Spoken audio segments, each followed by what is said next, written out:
So yes, Cyberpunk just got an update. It's not what we were expecting, but it is actually good news. And we've got a little bit of Phantom Liberty news as well. I can't wait for the expansions. And we're going to also dive into some news about what CD Projekt Red is doing beyond Cyberpunk. Some really cool stuff is happening with the Molasses Flood project for the Witcher franchise. You'll see. We'll get into that in just a moment. But yeah, you guys may remember this right here. The GeForce Now branch just got updated. It usually gets updates when a patch is ready to ship. A lot of us thought that that meant that we would be immediately getting patch 1.7. At least that's what happened last time GeForce Now was updated, and then immediately we got the big patch. I still think update 1.7 is very imminent within the next month or so, between February and March. But today, this is officially revealed. Yes, an update for Cyberpunk is out on PC. It adds support for NVIDIA DLSS 3 and NVIDIA Reflex on compatible hardware. Support article on DLSS. Now, if you're using GOG Galaxy, please make sure to update the app as well. So some important notes. But hey, the good news is some people are noticing that this DLSS update is helping DLSS overall. Even though they aren't on a 40 series GPU, there are some enhancements, which is really, really cool. So yeah, this update is definitely worth it.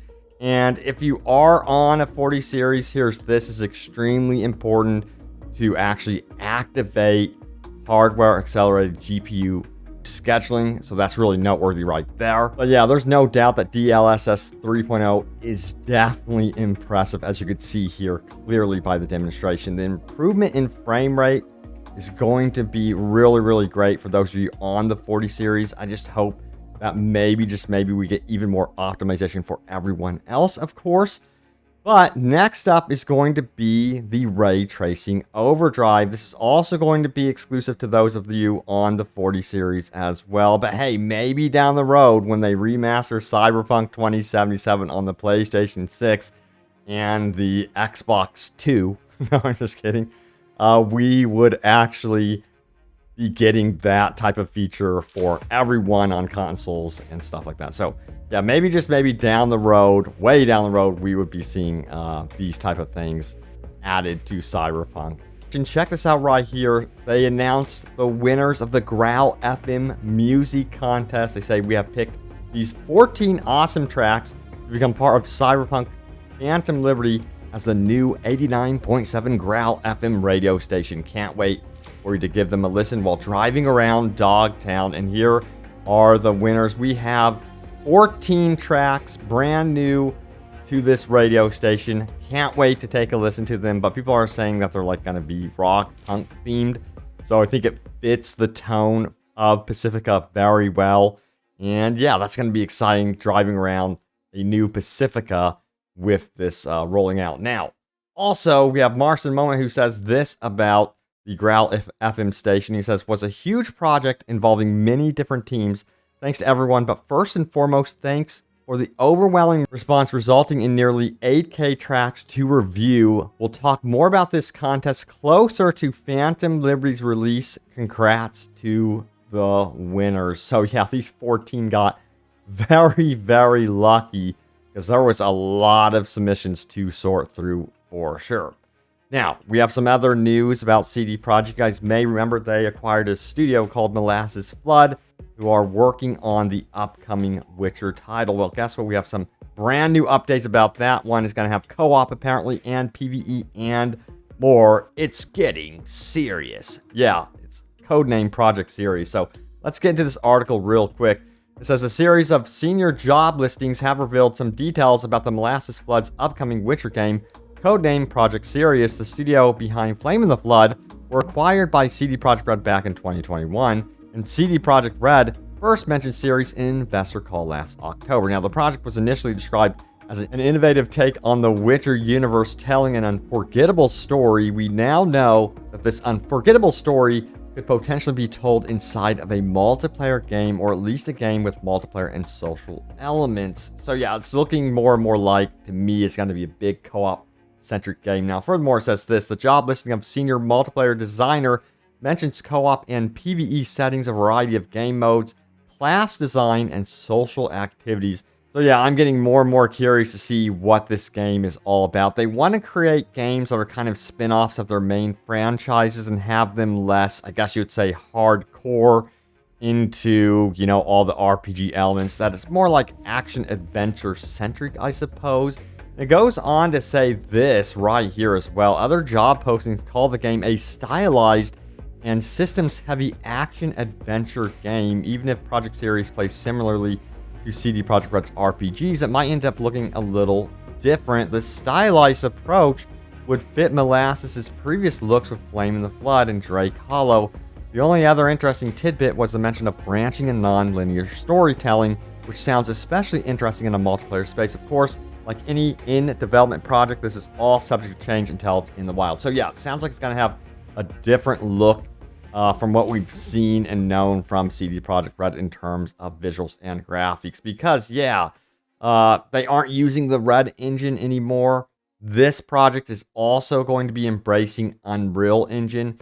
And I don't know, maybe it'll look kind of like Borderlands in a sense. Who knows? Let me know if you guys are down for that or not. I'm kind of curious for sure. And you guessed right, it's time for your top comments. Let's do this right now. This was the recent video. Update 1.7 is finally happening. Big news update. Here we go. And it's such a bummer that I can't tell you today is the day for update 1.7. But update 1.7 is definitely imminent for sure. I'm curious to see if they're going to do the ray tracing overdrive first before we get to update 1.7. So that could potentially be what is happening.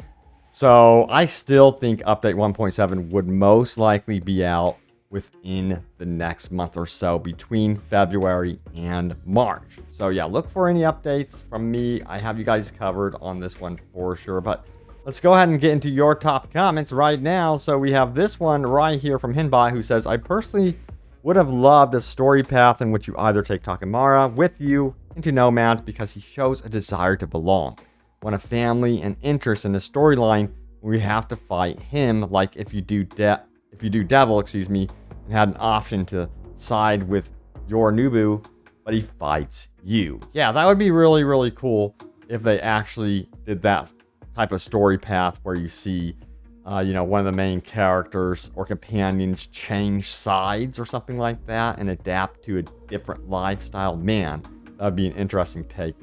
Now we have Steven, who says this, I really hope that when we finally get the chance to play Phantom Liberty, I hope we cross paths with Dexter's bodyguard, I so want V to get his or her hands on him. That would be amazing. I personally think it would only be fair because we never got our chance to get revenge on Dexter. Hell yes, that would be such a cool thing if they added that into Phantom Liberty. Perhaps like alternate ways or paths that we can explore.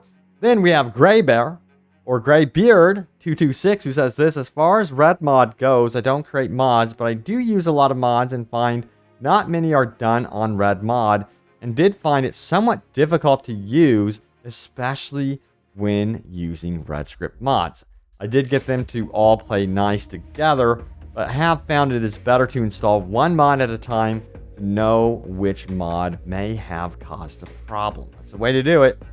You mentioned something about attack animation. A thing I loved about the Far Cry games was the knife action when sneaking up from behind and attacking someone. Something like that would be really cool. I agree. That would be very cool. But yeah, Red Mod is just, I don't know, feels so underwhelming. I thought it might have more of a presence, but I think it's just difficult to work with or something like that. So yeah, that's the big problem right now, is I always assume that maybe, just maybe, modders would be able to Skyrim this thing and go all in, but I think Skyrim is just easier to work with, and it's just not playing nicely with certain systems like, you know, Steam Workshop and things like that. So that's a problem right now for Red Mod that they're definitely facing.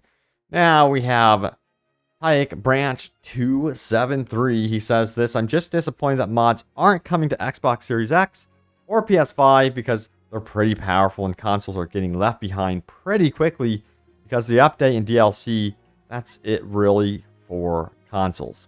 Yeah, I hear you. I hear your concern. Maybe, just maybe, we'll see some sort of big update release that is like, hey, these are the top 10 mods from the PC side of things that we want to give to you console players, and we're officially supporting these mods. And you could turn them on and off in Cyberpunk, which, you know, I don't think that's super unrealistic to expect, so maybe we will see them release some sort of definitive update for mods going to consoles. We'll have to wait and see what happens with that one, but yeah, the Definitive Edition is something that is going to be happening after Phantom Liberty, after Update 1.7, so maybe we'll just throw those mods in that Definitive Edition. But thank you so much for watching. Stay tuned for more Cyberpunk news and updates. I'll keep my eyes peeled for Update 1.7 for you all. I will see you all next time. Take care.